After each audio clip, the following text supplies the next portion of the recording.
You are watching Radicon.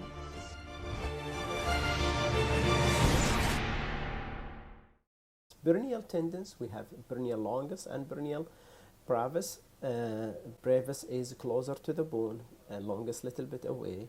The brevis is attaching to the base of the fifth, while the longus is attaching more farther in the forefoot.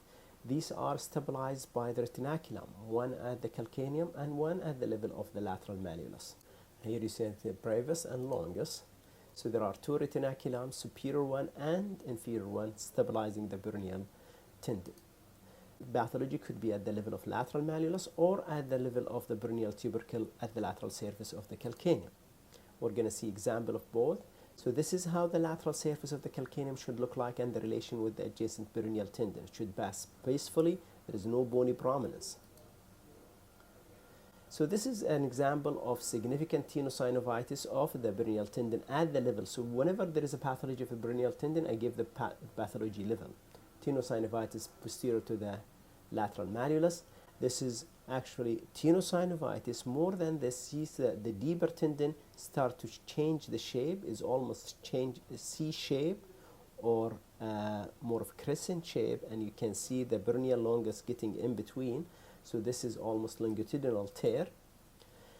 Another example, there is actually almost the hamburger sign, if you will. There is significant tenosynovitis. You can see half of the cylinder or half of the sphere, and then another rounded structure and half of a sphere again. This is a split tear of the peroneal brevis tendon, and this is interposition of the longus in between.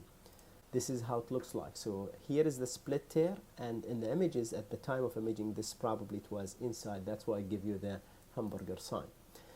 This is another location. You can see here there is prominent at the lateral tubercle of the calcaneum with significant tenosynovitis. This is another potential area of pathology. This is the same thing.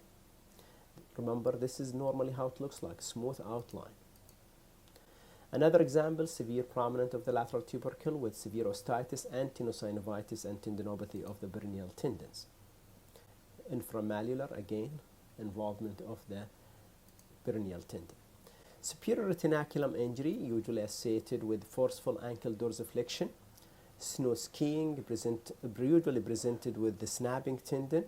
Usually the peroneal longus is usually the one that's subluxed.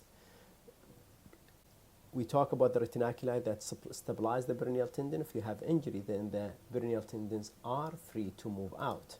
And there are actually grading, and we're not going to talk about grading. How we're going to see that? See here, the peroneal tendon, usually they are behind the lateral malleolus. If you see them here, they are displaced and dislocated laterally and anteriorly. This is how we're going to see them. This is another example of dislocated peroneal tendon. This is the normal peroneal tendon behind the lateral malleolus. Extensor tendon, they usually involved with tenosynovitis in rheumatoid arthritis or gout arthropathy or a direct injury because they are the most superficial structure, as in, I think I have an example of this. So anatomically, they have the tibialis anterior first, and then the extensor hallucis longus, then the neurovascular bundle, and then the extensor digitorum. This is a case where there is a full thickness tear of the tibialis of the extensor digitorum longus by the direct glasses that fell down in the patient. Case of tenosynovitis of the extensor digitorum longus and patient with rheumatoid arthritis. So in conclusion, appropriate localization and description of tendon pathology will help understanding the pathophysiology and aid for management. Having a checklist will improve the detection of these different pathology. I think at this point I will stop. Thanks. This video is presented in collaboration with Radicon Institute of Radiology. You are welcome to subscribe to our YouTube channel and click on the notification bell for updates. For more modules in Radiology CMEs, please visit our website www.radicon.org.